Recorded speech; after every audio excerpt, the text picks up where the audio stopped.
দেন 100 করে।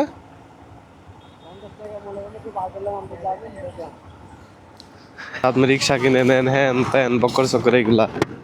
তা বিষয় হলো ভাই শুনে, কি ভাই কই যাইবেন?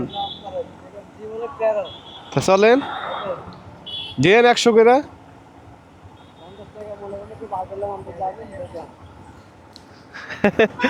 হ্যাঁ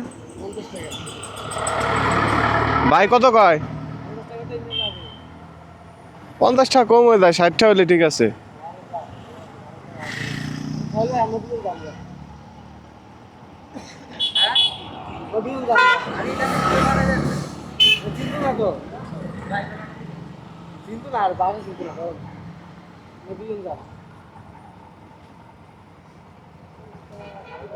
ওই যে আসামি আরো চলে আইছে ধরার জন্য।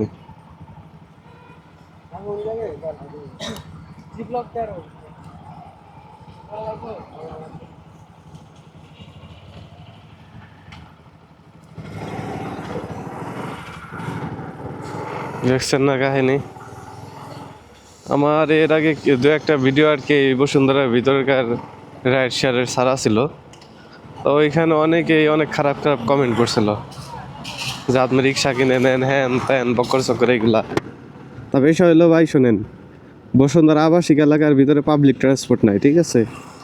পাবলিক ট্রান্সপোর্টের ভিতরে আছে হলো বসুন্ধরার নিজস্ব রিক্সা, আর বছর অনেক ধরে আর কি বেড করছে হচ্ছে ওই শাটল বাস।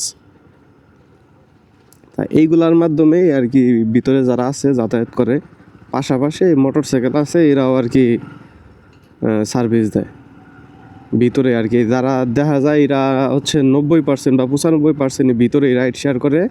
আর ভিতরে রাইড শেয়ারের সিস্টেম এরকমই আর কি, ইদানিং ভাড়া তুলনামূলক আরও কমছে, অন্যান্য যা সব কিছু বাড়লেও এই জায়গা ভাড়া কমছে। আগে যে ভাড়া 70-80 টাকা ছিল, সেই ভাড়া 50 60 টাকা। দেখলেন তো এই ওই যে ভাড়াটা একটু আগে ওই লোকটা বললো যেখানে যাওয়ার কথা, ওইখানে ইজিলি আগে 60-70 টাকা ছিল। তা এখন ওই 60 টাকা বলছি তাই গেল না, 50 টাকা নিয়ে গেল। নেওয়ার লোকের আবার অভাব নাই, যাত্রী কমে গেছে কিন্তু গাড়ি কমে নাই, গাড়ি আরও বাড়ছে। বরঞ্চ আর কি বাইকের থেকে অন্য অন্য গাড়িও এখন যোগ হয়েছে এর সাথে। তার বিষয় হলো এই বসুন্ধরা আবাসিক এলাকার ভিতরে এই পাবলিক ট্রান্সপোর্ট না থাকার কারণে বাইক দিয়ে আর কি সার্ভিসটা আছে এখানে। তাই এটা অনেকেই খারাপ কমেন্ট করে, কিন্তু আসলে ভাই ভিতরের সিস্টেম এরকমই, 50 টাকা 60 টাকা 40 টাকা বা 70 টাকা 100 টাকা এরকম, সর্বোচ্চ মানে বর্তমানে 100 টাকার আছে আর কি, ডিস্টেন্স বেঁধে 100 টাকা সর্বোচ্চ। তা এই জন্য কমেন্ট করার আগে বুঝে শুনে করা উচিত।